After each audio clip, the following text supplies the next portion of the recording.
Sorry, let's do it once more. Playwright Jake Broder didn't set out to become an expert on dementia, but a moment in his car changed everything. He heard a story on the radio about an artist named Ann Adams, who became a prolific painter despite being diagnosed with frontotemporal dementia, or FTD. I was thinking about my dad a lot because he had something we didn't know what it was. And so when I encountered this story, I had a feeling of hope.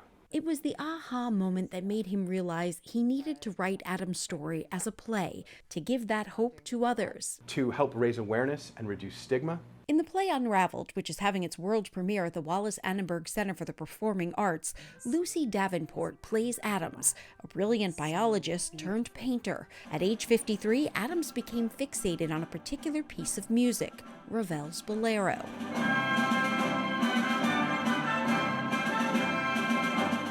She literally listened to it nonstop for 3 months until her poor husband was going nuts. And then she painted it bar by bar. A painting entitled Unraveling Bolero, which will also be on display at the Wallace. She began losing language and was ultimately diagnosed with FTD, and while the composer had written the piece long before she was born, it was later discovered that the two shared a connection. It turned out he had exactly the same disease at the same age.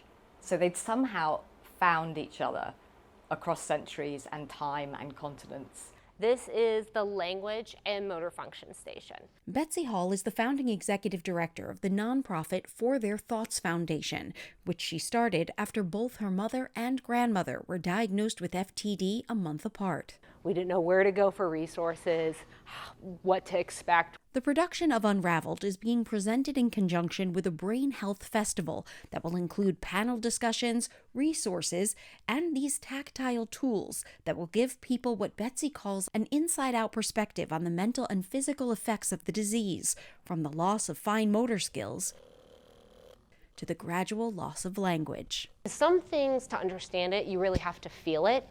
And so this helps you feel what your loved one might be going through. Jake feels that the conversation and science around FTD is on the cusp of a breakthrough.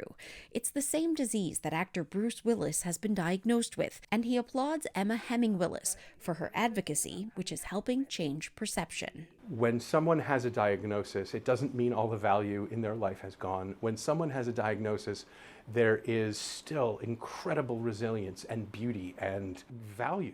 Working on the play has given him and his dad a way to talk about what's happening. After the Wallace, UnRavelled will move to other cities across the country to continue this important conversation.